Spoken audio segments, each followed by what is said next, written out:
is Charlie and welcome to my channel and welcome to this video. And as you can tell from the title, today's video is going to be my Women's Prize for Non-Fiction Shortlist predictions.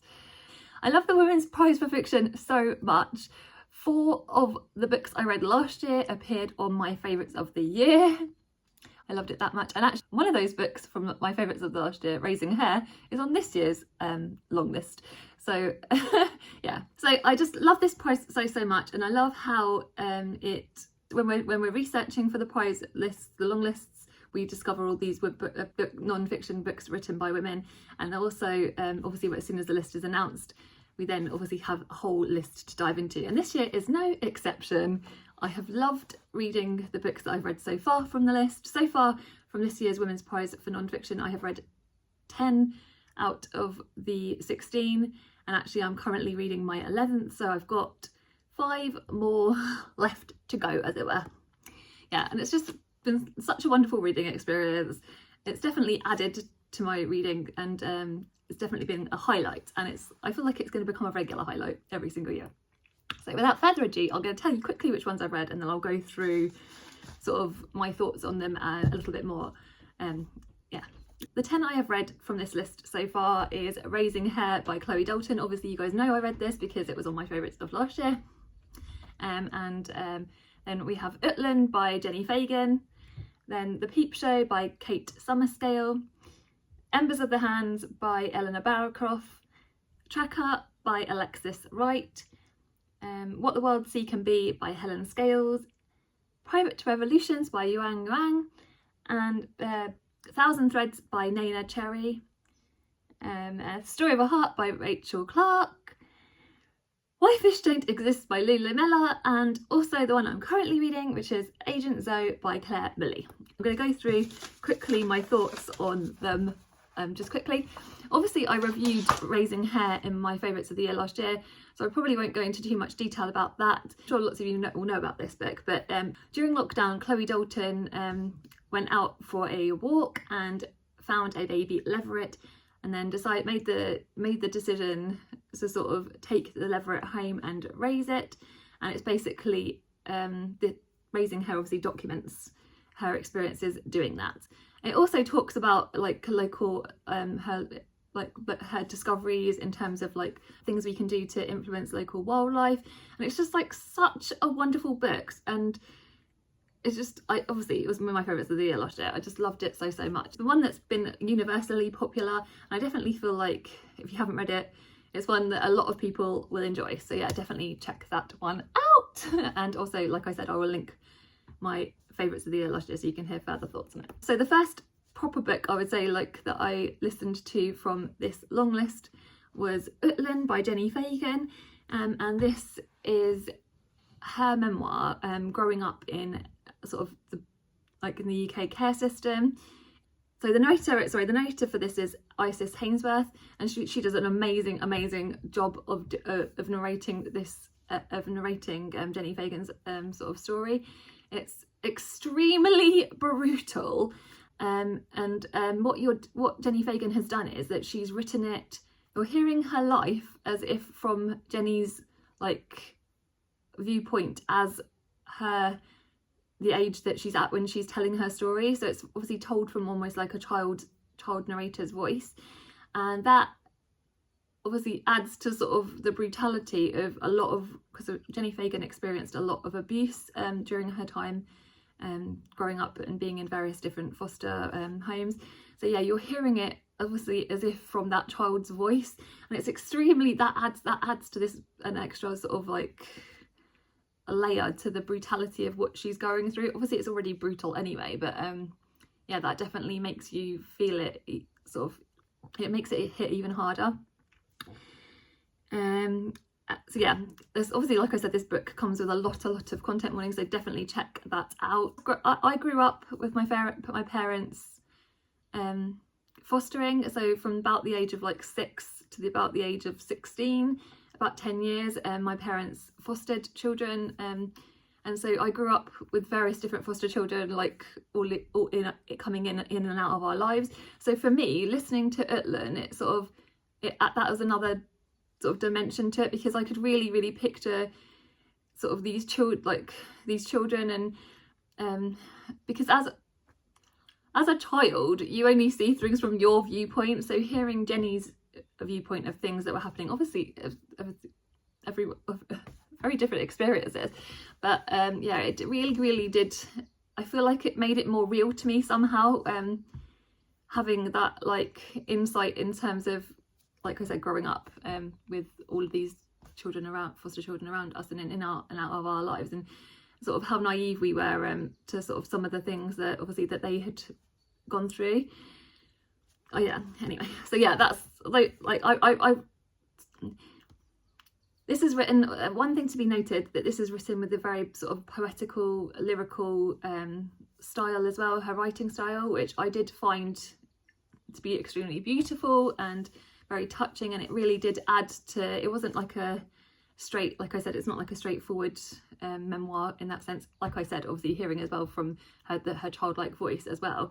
But yeah, yeah, the writing was just gorgeous, and it does make me want to obviously go back and read her fiction, even though I know that's obviously going to be extremely different, but if it shows her strength as a writer and her strength as a person to be able to document and to go through all of that. Like, I don't know how she did it, like, yeah, I just think she's amazing. I think Jenny Fagan's amazing, and I think this is it raises and highlights such an important topic, and obviously there's still stuff like this going on in the care system, so it's, yeah, definitely something that it's good that she's talked about and brought to the forefront again to people's minds. So yeah, that is my thoughts on that one. I definitely, if you can cope with all the trigger warnings, I definitely think it is one like I would recommend in a sense. Next one I read via like ebook was The Peep Show by Kate Summerscale, and this is, so it documents Reg Christie, who was a serial killer in the 1950s, and it sort of, we learn about his crimes, and so it basically in 1953 there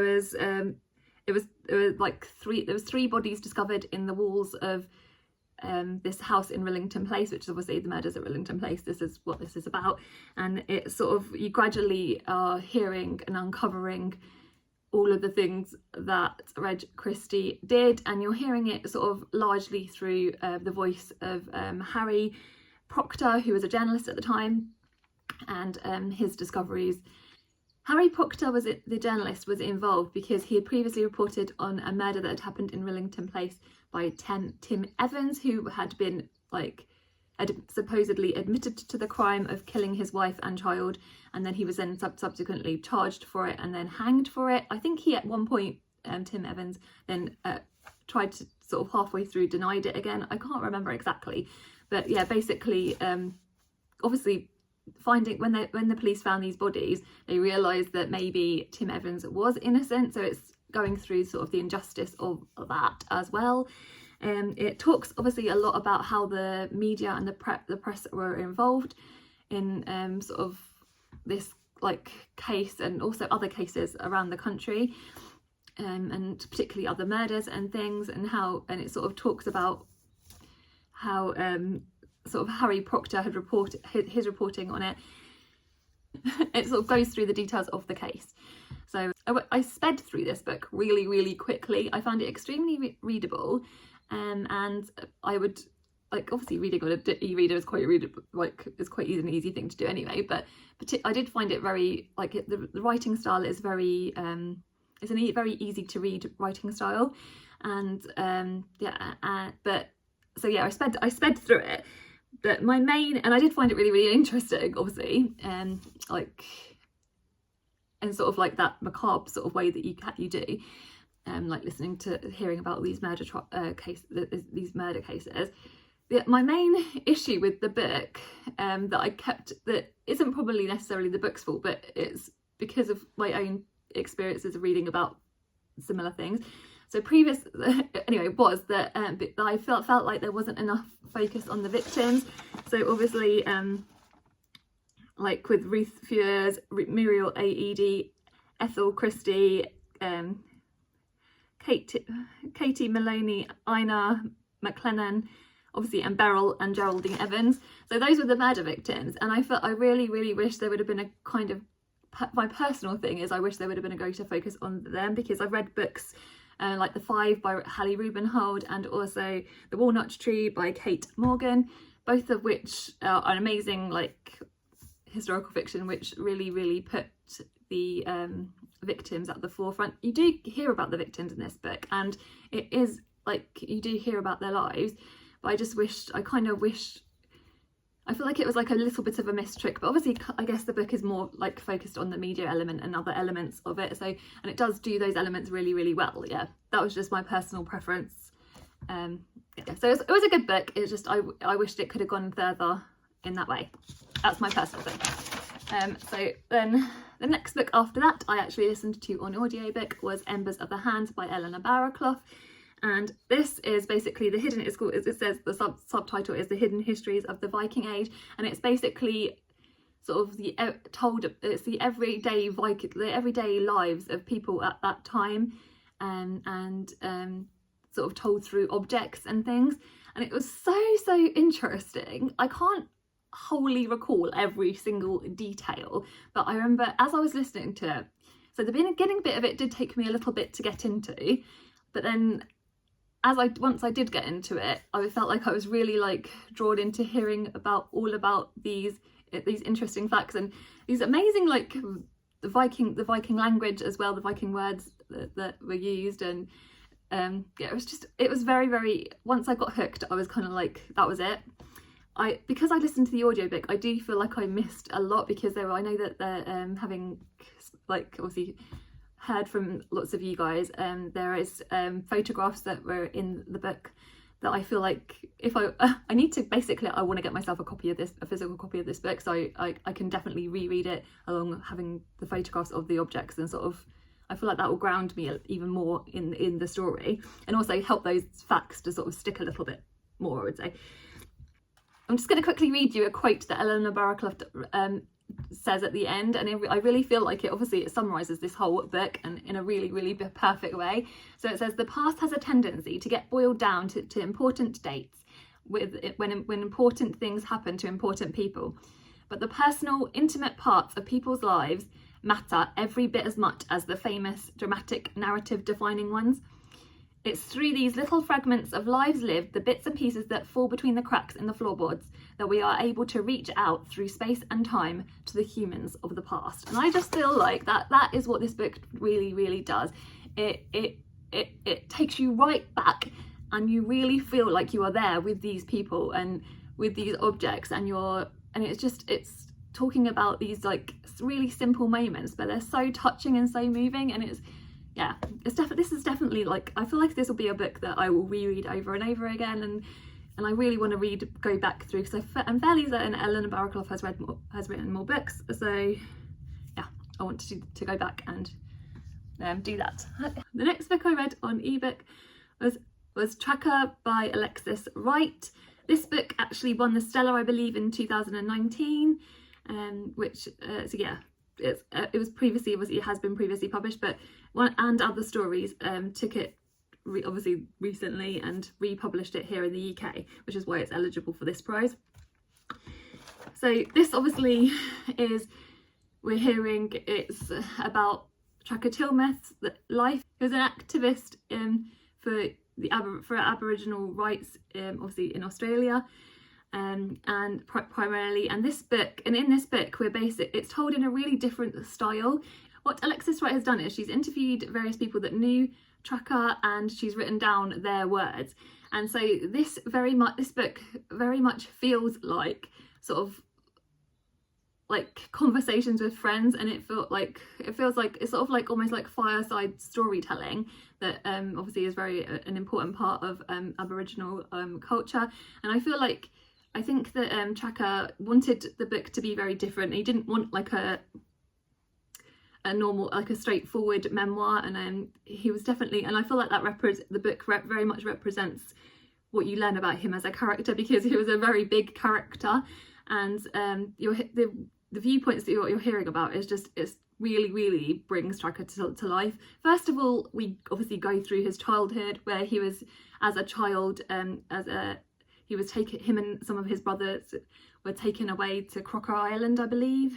Where's it on my, yeah, at the age of 3. So he was taken away from his family and yeah, sent to this sort of like put in this system, while some of his other lighter skinned siblings were then put into actual foster family homes and sort of cared for, I would say, sort of better, I think it's described as. And so you're here, obviously you learn all about his childhood, and that which obviously was extremely interesting. And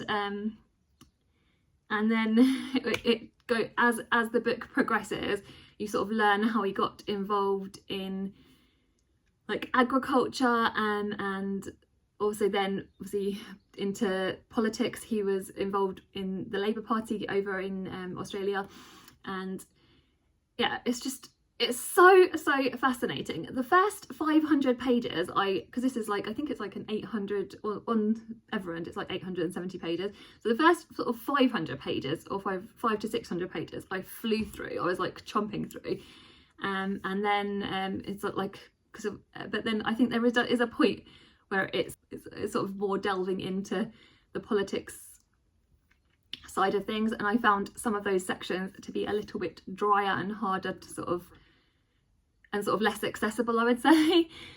But yeah, I did find it super interesting. Obviously here you learn about how he was his involvement in the Aboriginal economic development and agriculture, like I said, and how he established, so he helped to establish some prawn farms in Berry Springs, and it's sort of his role in also setting up Centre Farm, which was an Aboriginal owned entity thing that specialises in the economical development of Aboriginal lands. So yeah, like that was like a huge thing in Australia, and well, from what I know, I don't know, like obviously from what I hear. So yeah, there's also, side note, there is also a TARDIS reference, because it only gets mentioned once, but Sean Bowden, who is one of Tracker Tilmouth's political friends, he references how when Tracker went to the parliamentary buildings and things, and about how he says obviously it's like a TARDIS. From me as a Doctor Who fan, as soon as I saw that reference, I was like, yeah, this book will be like 5 stars. I mean, it's not 5 stars, but it's definitely in the 4-star territory. It was just very interesting book, and considering the length of it, I found it to be like, it is mostly, for the most part, very readable, like I said, apart from those sections that are slightly denser to get through.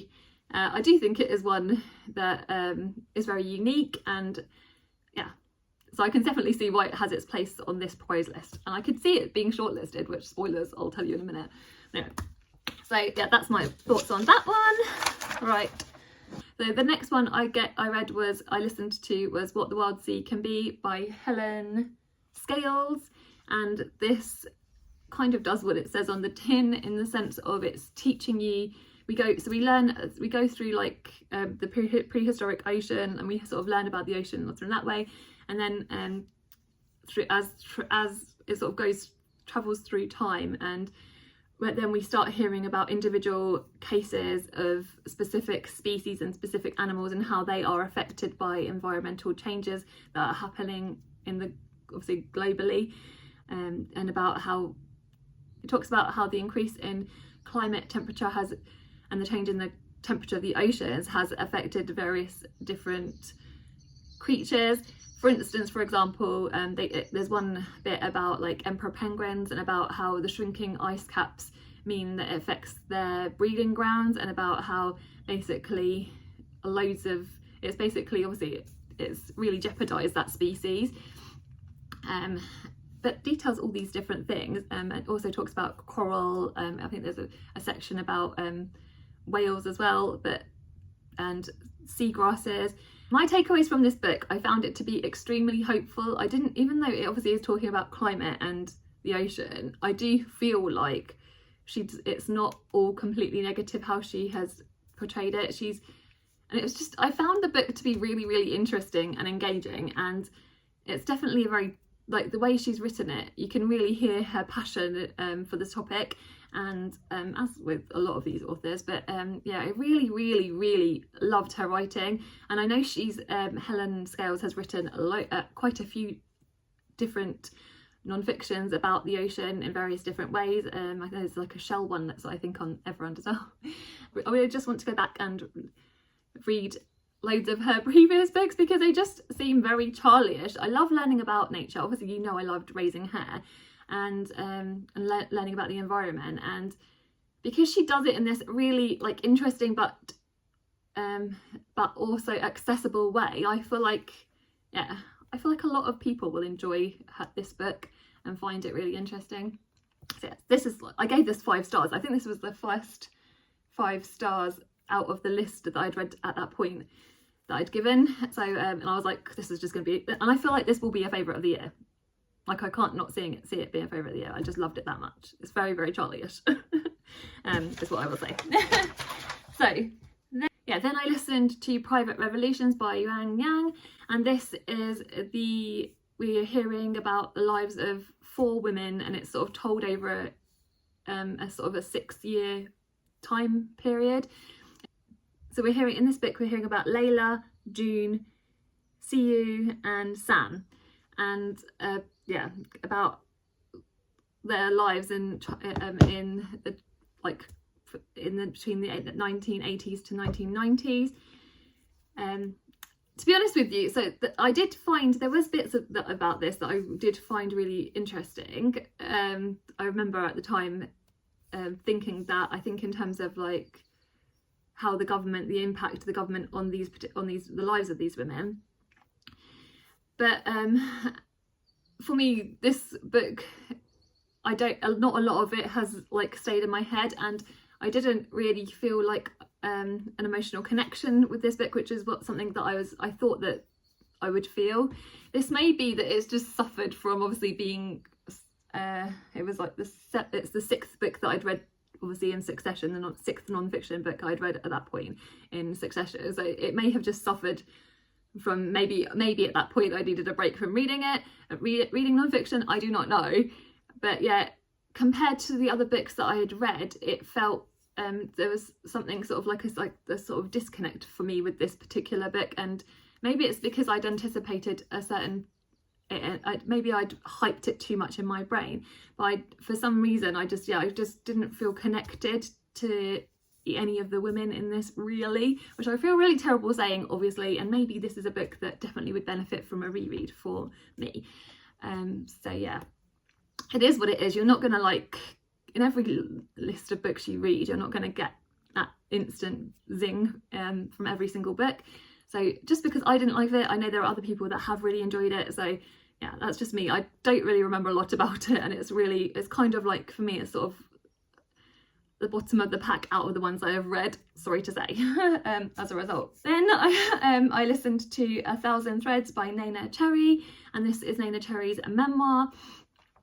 And so it's sort of like Nana Cherry is a Swedish singer, and she was sort of popular she became famous in the 80s/90s.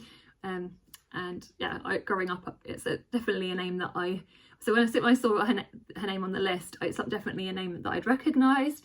And yeah, so we hear about her childhood and about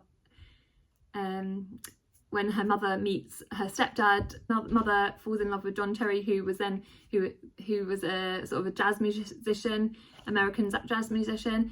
So obviously we're hearing all about Nana's childhood, about they travel the world and her experiences of that, and then all the cool people that she kind of like meets along the way. Like she, for example, there's loads of cool people, loads of cool stories that you hear within this, but she also meets James Baldwin at one point, and that I remember, like, so apparently, and so like I loved hearing all about her positive experiences with that. Like that it was just the whole memoir is extremely engaging.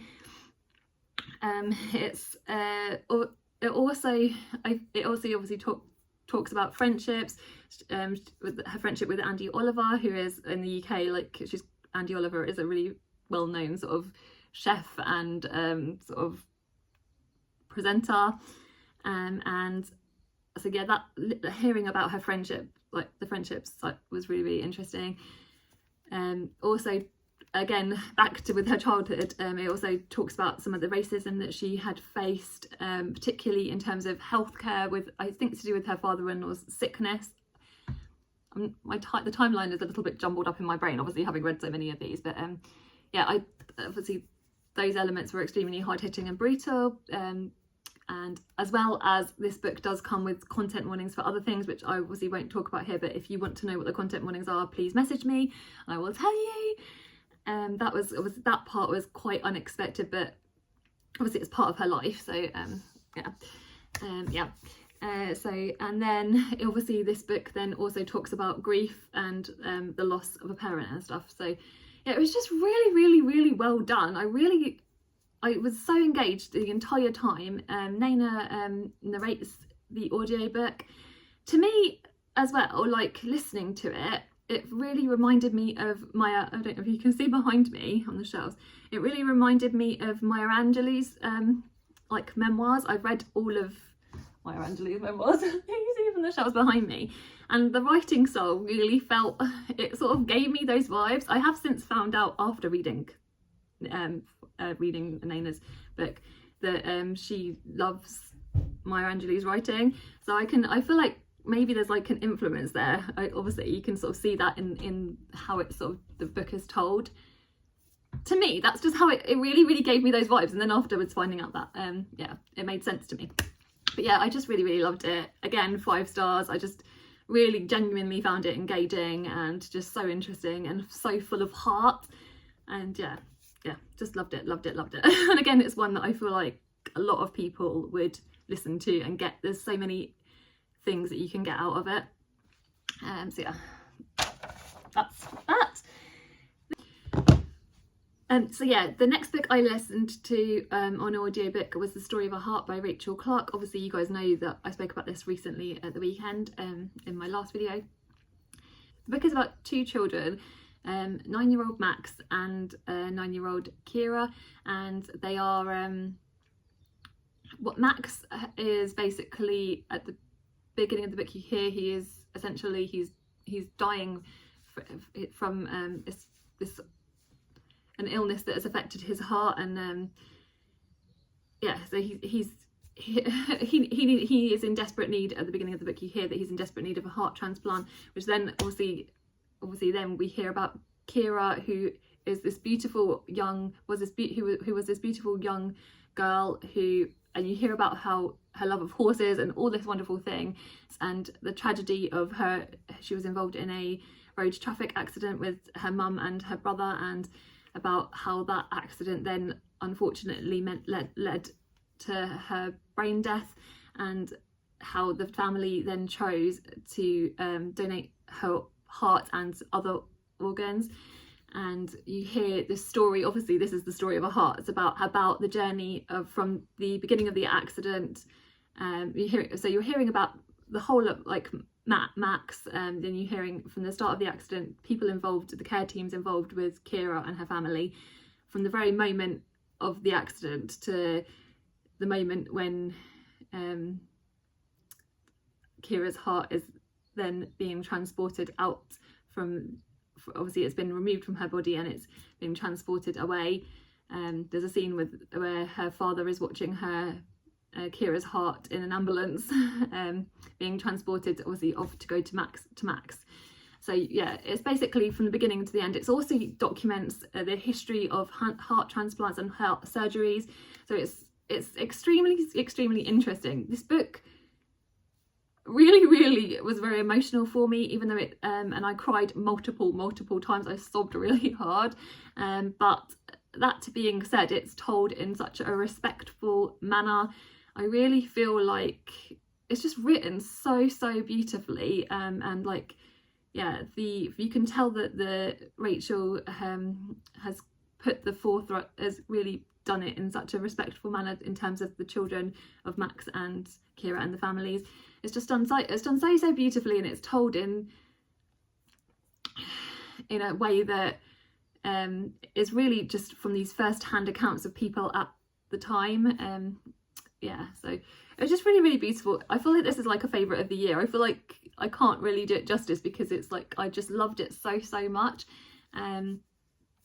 Yeah, it was very, very touching and very, very moving, and everyone involved in this book is just amazing. So yeah, 5 stars. Like I said, a favourite. This is my favourite book of the year so far. I just loved this book so much, and I felt like I learnt a lot, like I said, as well. So yeah, that's that one. So the next book I read was Why Fish Don't Exist by Lulu Miller, and in this book she's talking about David Starr Jordan, who is a 19th century taxonomist, and also he was involved in eugenics as well. So at the beginning of the book, we're hearing all about David Starr Jordan's obviously his life, his career, and etc. And I feel like it starts one way. We start in a place where Lulu Miller seemingly is talking all about her admiration for David Starr Jordan. I think particularly about how, like, because David Starr Jordan faced a lot of, there was a lot of death in his family, he faced a lot of adversity, and I feel like at the beginning it feels like Lulu is sort of like in awe of his strength, and it starts in sort of that way. It's sort of like, yeah, sort of, I think she's like in awe of, loves it, like in awe of his strength and his resilience. Yeah. But then obviously as the book goes on, we hear about David's involvement in eugenics, and the book sort of, I don't know what put sort of just over the halfway point, it takes a very much darker turn, and we're hearing about his first wife, things that happen with his first wife that are very highly suspicious, and I feel like it alludes to the fact that about his involvement somehow in her death, or at least with his knowledge about her death, and there's some sus stuff to do with all of that. This book then talks about David's involvement in eugenics, and specifically to do with the sterilisation of his involvement in the sterilisation of thousands and thousands of people in the US. There's one of David's colleagues was Madison Grant, and he wrote a book called The Passing of the Great Race, which was a book that Hitler is quoted as calling his Bible. So it shows, obviously this is extremely dark, and it then talks like about that, all those brutal things, and obviously it then reflects, I feel that you're then seeing Lulu Miller's shift in perception about David Starr Jordan, and yeah, it talks obviously further about that. And yeah, I actually found the book very, very readable. It is somewhat like myself, slightly waffly in places, so I can see why this book, the writing style of this book, it wouldn't necessarily be for everybody, but I loved that sort of like chatty writing style. That is very much something I enjoy, and yeah, I just actually really enjoyed this book actually, and it really surprised me in that sense. So obviously it's very, very dark and very brutal, like I said, but yeah, I just found it very readable. So yeah, and yeah, I'm definitely pleased that I read it.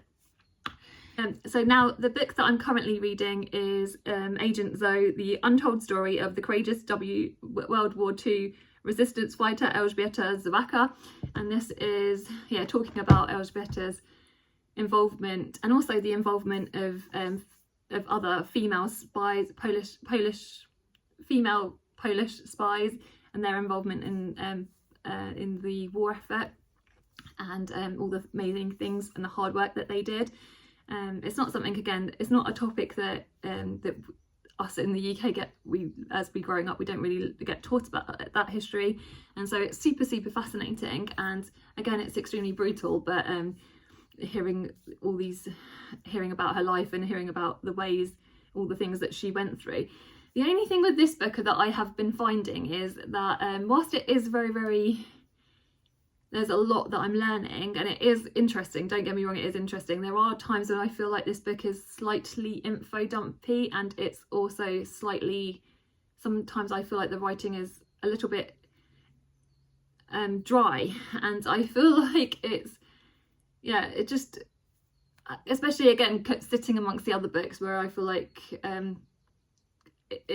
obviously I can't help but compare that, and it's just a little bit tougher to get through. I feel like this book kind of needs a bit more time, and considering there are other books, like I said, I want to get to on the list, I feel like maybe that's what sort of like it's sort of being a detriment to it. Maybe I need to sort of like slow down on it and maybe pause reading it and go try some other books. I do not know, but yeah, I do think it's a really, really well written book. Obviously you can really see like Claire Millie is an amazing writer, but yeah, that's just my opinion on it. So yeah, that is that. So now I know this is going to be so long. I'm so sorry guys that this has been extremely waffly. So in terms of books I've got left to read, obviously I've got Sister-in-Law by Harriet Wishlist. This is one that I've actually got the audiobook ready and waiting for me to listen to. I know this is meant to, loads of people that listen to this say it's super interesting, and it's talking about, obviously it's talking about, it says fighting for justice in a system designed by men, but it's obviously talking a lot about the UK legal system, I believe, and it also goes into details about these specific case studies that Harriet has been involved with. I know that it is meant to be extremely brutal again in places, but I've heard loads and loads of praise for this book, so it's definitely one, obviously that's why I bought the audiobook of it. I'm super excited to get to. I've also got By the Fire We Carry that's available on Everand by Rebecca Nagle, and this is sort of talking about obviously native land rights, and specifically it goes into a case, I believe, of somebody that was convicted for a murder where they shouldn't have been. So I think that is what the book talks about. I have heard that the book itself is a little bit, again, slightly drier, and maybe is better if you're from the US, maybe if you've got more information. I think this is maybe sort of more targeted at that, like people that have a better understanding of that sort of stuff, I believe. I do not know, having not listened to it. And also I do also want to get to The Eagle and the Heart by Helen Castor, which is obviously talking about the two cousins, Henry IV and Richard II, and yeah, so I do want to get to that one as well. The other two books that I'm not so in a rush to get to is Wild Thing by Sue Prideaux, which is talking about the life of Paul Gauguin, partly because of the fact that my library doesn't have a copy of this book, and it's like, I think it's £25 at least to get the book, and I haven't necessarily heard the greatest of things about this book, so it's not like one I'm rushing to get to, even though I did really love Thundercup last year. That was like one of my favourites of the year. So when I saw it first listed, I was like, oh, this is so exciting. But yeah, like I said, I haven't necessarily heard the greatest of things about it. If you've read Wild Thing and you love it, let me know. And then Autocracy Inc. by Anne Applebaum, about sort of dictators and stuff. And again, I haven't necessarily heard the greatest of things about this book, and it's not accessible to me at the library, so therefore it's not one I'm rushing wholeheartedly to get to. So right, so in terms of so that is like, that's where it sits on my ranking, as it were. Now we're going to talk about my wish list for the Women's Prize Shortlist, and then also my predictions. So the first book on my wish list is obviously going to be Raising Hare. It was one of my favourite books of last year. It was like, and so of course that is my first prediction. Then I have got The Story of Our Hearts by Rachel Clark. Obviously this is like one of my favourites of the year, it's my favourite of the year so far, so that had to be on there. I've also got What the Wild Sea Can Be by Helen Scales. I loved it. Same as A Thousand Threads by Naina Cherry. And obviously Embers of the Hands is another one that I really loved and would really want to see listed. I'm not sure whether this will be. I do not know. I'm not sure if any of them will be. And then lastly but not leastly is one I'm putting on my wish list, one that I haven't read but I'm anticipating loving, which is obviously Sister-in-Law by Harriet Wishlist.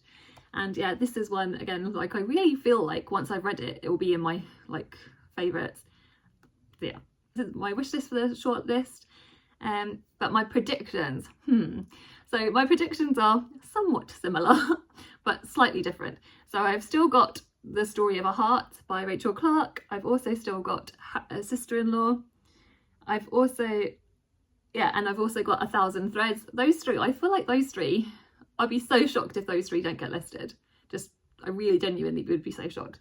Then I'm also going to put on there Outland, because the writing style is just, the book feels very different, and even though it's extremely brutal, I just feel like Jenny Fagan is, what she's done is amazing, and that was one that I nearly put on my wish list as well, but if I had 7 spots I would have put it on there. But and then I'm also including 2 sort of more wild cardy ones. I'm going to put Why Fish Don't Exist as my prediction. I really wouldn't be surprised if this gets listed, just because it's like, yeah, something a bit different. And then Tracker by Alexis Wright, because Alexis Wright has got a load of praise globally and specifically in Australia. And so I really feel like the judges, because this is a non-fiction that is written in such a different way, and it's so unique. So yeah, I definitely feel like this could be listed. Let me know what your predictions are for the Women's Prize for non-fiction shortlist. Let me know what your favourites are. Tell me all about the ones you've read. Tell me all about the ones you've loved. Tell me about any ones that I haven't even spoken about. I'd love to hear about all of those. And I'm sorry that this video is super long. If you've got to this point in the video, leave me a musical note. Anyway, thank you very much for watching. Take care and send you lots of love. Goodbye.